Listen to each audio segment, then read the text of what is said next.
Bienvenidos. La historia suele contarse con pinceladas gruesas, con héroes incorruptibles y villanos perfectos.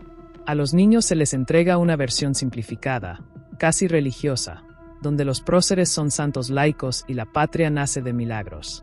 Así ocurrió con Miguel Hidalgo y Costilla, el hombre que durante 2 siglos ha sido llamado padre de la patria. Pero, ¿qué hay detrás del mito? ¿Qué ocurre cuando dejamos a un lado la estatua de bronce, el rostro en los billetes y los gritos en plazas escolares? Surge entonces un personaje incómodo, polémico, humano en sus pasiones y defectos. Un cura que no era ejemplo de virtud, un líder improvisado, un hombre que arrastró a miles a una guerra que no todos pedían. Este es el relato de ese otro Hidalgo. No para destruir su memoria, sino para comprender que la independencia de México no se construyó con seres perfectos, sino con hombres de carne y hueso, con luces y sombras. Miguel Hidalgo no fue el sacerdote modelo que dicta la versión oficial.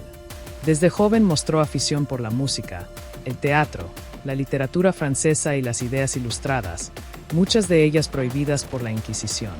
Eso, en sí mismo, lo convertía en un clérigo sospechoso. Pero más allá de la erudición, su vida cotidiana era motivo de escándalo. En cada parroquia que ocupó dejó rastro de deudas que rara vez pagaba, pleitos con sus feligreses y fama de jugador empedernido. Le gustaban las mujeres y se le conocía por jugar baraja, apostar en peleas de gallos y disfrutar del alcohol. Asistir a corridas de toros, por lo que se le acusaba de parrandero. Eso lo llevó a endeudarse y a tener problemas con el Cabildo de Valladolid, lo que ahora es Morelia. No era extraño que sus superiores lo movieran de un lugar a otro.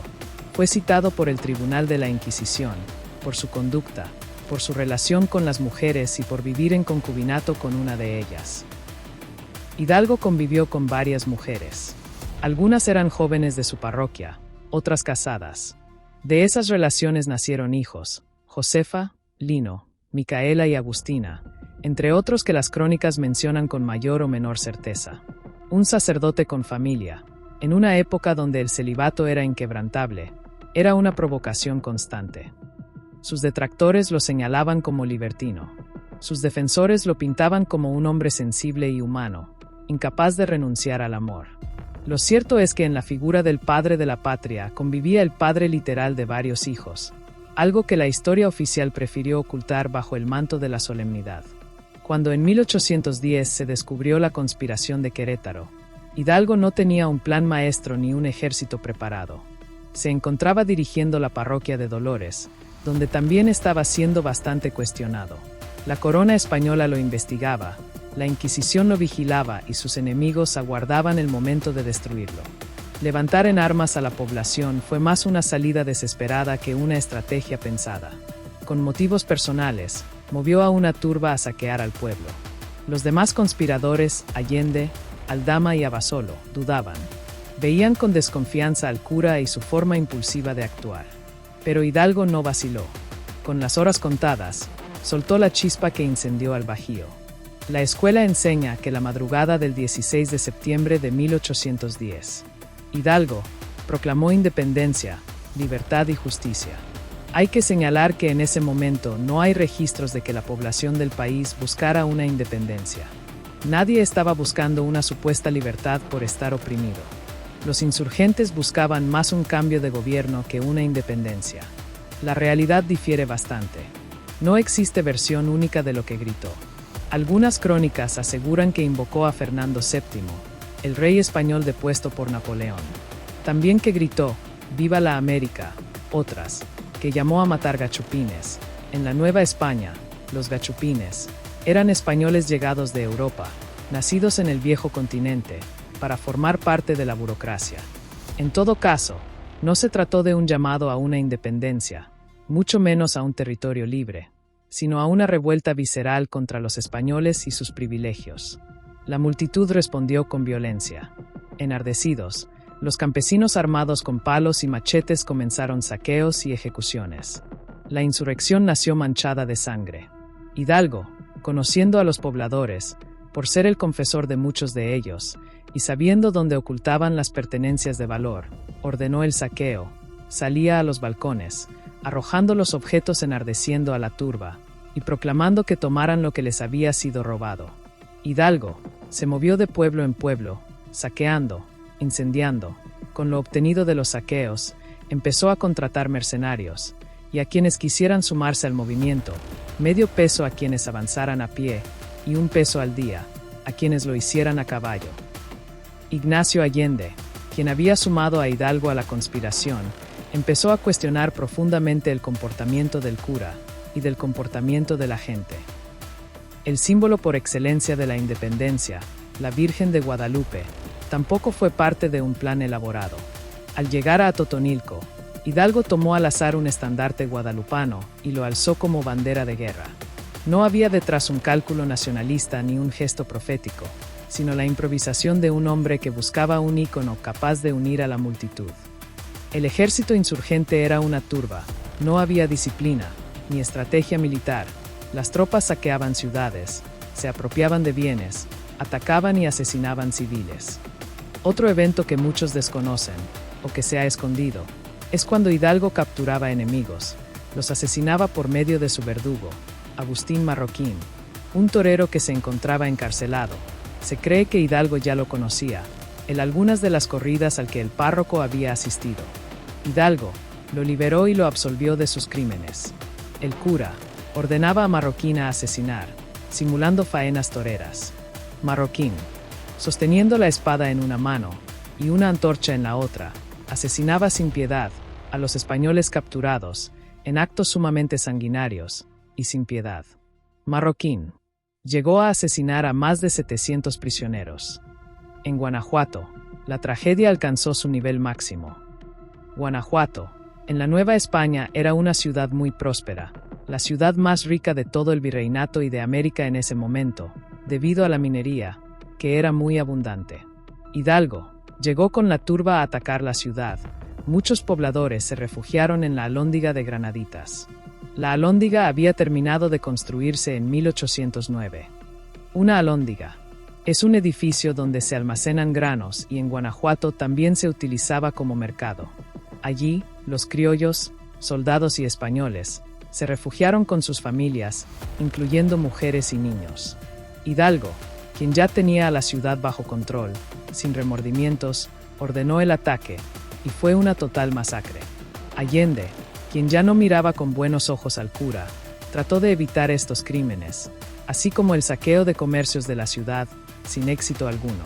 A partir de ese momento, comenzaron las diferencias entre ambos caudillos. Allende cobró conciencia de que se requería disciplinar y adiestrar a su personal. Además, estaba en contra de los asesinatos, desmanes, robos y saqueos. En el Monte de las Cruces, Allende ordenó que la turba, comandada por Hidalgo, no participara en el ataque, por su falta de disciplina y por la probabilidad de causar confusión. Hidalgo, molesto y ofendido, presionó a Allende para que participara. Finalmente la indisciplina, la falta de dirección y de una turba que no buscaba más que el saqueo y un pago, dirigidos por la irresponsabilidad de un cura, se enfrentaron a un verdadero ejército, y no a civiles indefensos. Cientos de ellos murieron, y muchos más corrieron despavoridos. Allende logró reorganizarse y mantener el asalto. Después de la batalla, el rompimiento de Allende e Hidalgo fue definitivo. Allende sintió que Hidalgo cometió un error grave o se acobardó, para seguir su avance y tomar la ciudad capital, hoy, Ciudad de México. El prestigio de Hidalgo se erosionó muy rápido. Allende, Aldama y otros jefes insurgentes lo acusaban de incapaz, de arrastrar al movimiento hacia el caos. Lo culpaban de no saber mantener la disciplina, y de provocar odios que alejaban a posibles aliados. Las derrotas militares, Aculco, Puente de Calderón, confirmaron los temores. El cura era más un agitador que un estratega, impulsado por vendetas personales. Hidalgo finalmente fue derrotado, a pesar de la insistencia de Allende en muchas cuestiones militares. Contaba en ese momento con un contingente de entre 80,000 y 100,000 hombres. Fueron derrotados por Calleja, que contaba con un ejército de solo 7,500 soldados. Tal fue la batalla, que se demostró una vez más la superioridad del orden y la disciplina respecto del número. Una vez derrotado, Hidalgo a quienes los propios insurgentes obligaron y le quitaron el mando, se dirigieron hacia el norte a conseguir el apoyo de Estados Unidos. En el camino, fueron traicionados y arrestados. Hidalgo, por su condición de sacerdote y perteneciente al clero, fue fusilado 30 días después que los demás insurgentes. Se le tuvo que despojar de su carácter sacerdotal para poder ser ejecutado. En el corredor del Hospital Real de Chihuahua, los encargados del comisionado prepararon para la ceremonia un altar con un crucifijo en medio de 2 cirios encendidos, y se permitió a los lugareños acudir a presenciar el acto. El patio se llenó. Ante esa concurrencia, Hidalgo fue sacado de la celda y llevado al corredor. Ahí le quitaron los grilletes y procedieron a vestirlo con el alzacuello, sotana y ornamentos como si fuese a dar misa. Luego, se le obligó a ponerse de rodillas. Un comisionado, en compañía del juez, procedió a informar a los asistentes la causa de la degradación. Después, con un cuchillo, raspó las manos y las yemas de los dedos del sacerdote, en señal de despojo de los derechos a tomar la hostia para consagrar. Procedió entonces a cortarle el pelo. Hidalgo fue entregado al juez civil, quien le leyó la sentencia de muerte y lo hizo arrodillarse de nuevo, notificándole que al día siguiente sería pasado por las armas. Le fueron colocados los grilletes y fue conducido a su celda. La sentencia se cumplió. Una vez que los insurgentes fueron pasados por las armas, las cabezas de los principales líderes, Miguel Hidalgo, Ignacio Allende, Juan Aldama y Mariano Jiménez, fueron exhibidas en la Alhóndiga de Granaditas en 1811, como un castigo ejemplar por parte de las autoridades virreinales. La campaña de Hidalgo duró solamente 4 meses. Todos se preguntarían, ¿qué logró en 4 meses? La respuesta es, nada, absolutamente nada. 2 siglos después, se erigieron monumentos, se le puso en billetes, se recrea su grito cada 15 de septiembre. La historia oficial borró sus defectos y lo elevó al pedestal de héroe intocable. La imagen que todos conocemos de Hidalgo tampoco es real. En realidad no hubo un registro de su físico. En ese tiempo, solo por medio de pinturas, se conocía a los personajes de esa época. Hidalgo no se mandó a hacer una pintura. La imagen que más se acerca al sacerdote es la que miras a continuación, aunque hay varios retratos, donde se personifica al insurgente. Se dice que Maximiliano de Habsburgo, con un gobierno sin legitimidad, quiso contrarrestar eso, creando símbolos patrios asociados a su corona. Mandó a pintar a Hidalgo, que había fallecido 50 años antes. El pintor a cargo fue Joaquín Ramírez, quien se vio en grandes problemas, puesto que existían diversas versiones del rostro del cura de Dolores. Tomó como modelo a un botánico alemán o un sacerdote francés. La más completa y confiable descripción física de Hidalgo es la del libro Historia de México, que fue escrito entre 1849 y 1852 por Lucas Alamán, quien conoció a Hidalgo y lo describe así. De mediana estatura, cargado de espaldas, de color moreno y ojos verdes vivos, la cabeza algo caída sobre el pecho, bastante cano y calvo, como que pasaba ya de 60 años, pero vigoroso, aunque no activo y pronto en sus movimientos, poco alineado en su traje. No usaba otro que el que acostumbraban entonces los curas de los pueblos pequeños. ¿Es mentira la versión escolar? No, pero es apenas una parte, un relato conveniente, diseñado para forjar identidad nacional. La verdad es más áspera. Hidalgo fue un hombre con vicios, pasiones y errores graves. No fue santo ni estratega, no buscaba una independencia, ni liberar a nadie. Fue un hombre desesperado que agitó una llama que otros, después de él, supieron convertir el movimiento en una nación. Comprender esto no significa restarle mérito a la independencia. Significa reconocer que la historia que nos enseñaron fue pulida, recortada, manipulada. Que los héroes de bronce fueron antes seres de carne y hueso. Que la patria nació de contradicciones, de errores y de hombres comunes.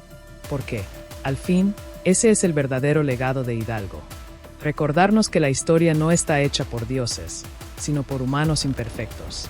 Y que solo al mirar de frente esas sombras, podremos entender de dónde venimos realmente. Si te gustó este video, compártelo y suscríbete. Así nos ayudas a seguir creando contenido. Hasta la próxima.